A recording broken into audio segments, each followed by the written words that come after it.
અત્યારે છે ને જાગી કેશુબેનને છે ને રેડી કરી અને થઈ ગયા છે ફ્રી અને બનાવવાનો છે મુખવાસ. એટલે મુખવાસ માટે મેં પલાળી દીધા છે તલ.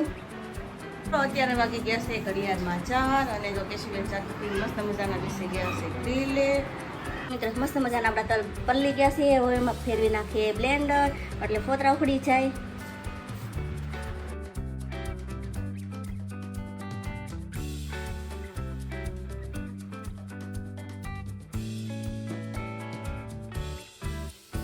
મુખવાસના તલમાં બ્લેન્ડર ફેરવી અને મસ્ત મજાના જો ફોતરા ઉખડી ગયા છે. હવે એમાંથી પાણી કાઢી અને એકદમ કોરા કરી નાખે છે.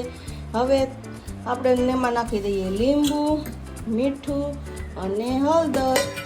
એટલે મસ્ત મજાનો આવી જાય હળદરનો પીળો પીળો કલર. હળદર, મીઠું અને લીંબુ નાખી અને સરસ મજાના આપણા તલ થઈ ગયા છે પીળા પીળા રેડી. જો તલને લાગી ગયો છે પીળો કલર મસ્ત મજાનો. ઉપર મૂકી દીધું છે લોયું. હવે કરી દઈએ ગેસ સ્ટાર્ટ.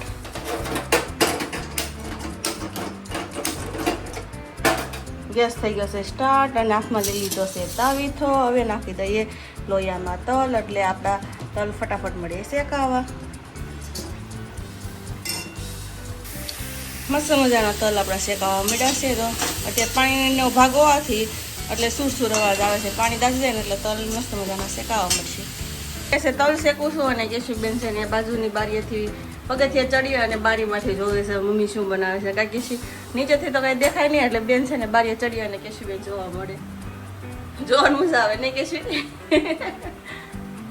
આપણો મુખવાસ શેકાય અને આખું લોહી ભરી થઈ ગયો છે રેડી.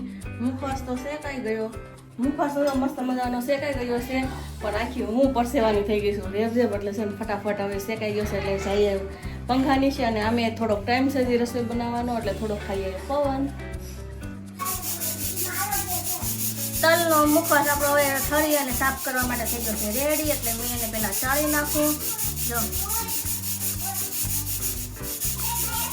મુખવાસ આપણો ચાળીને થઈ ગયો છે રેડી. હવે ઝાટકી નાખીએ એટલે ખાવા લાયક તૈયાર થઈ જાય.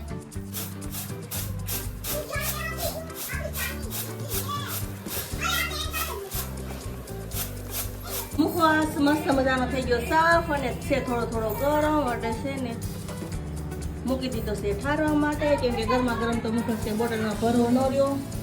આ ચોળીનું શાક દેશી ચોળી મસ્ત મજાની મેં કાલે ફોલી નાખી દીધી ફ્રી હતી ને તે કીધું આજે ટાઈમ રહે ન રહી તો કાલે ફોલીને દાણા કરી દીધા નોખા અને સાથે થોડુંક નાખવાનું બટેટું કેમ કે થોડીક ઓછી લાગે છે. આજે અમારા ડિનરમાં છે ચોળીનું શાક અને રોટલી.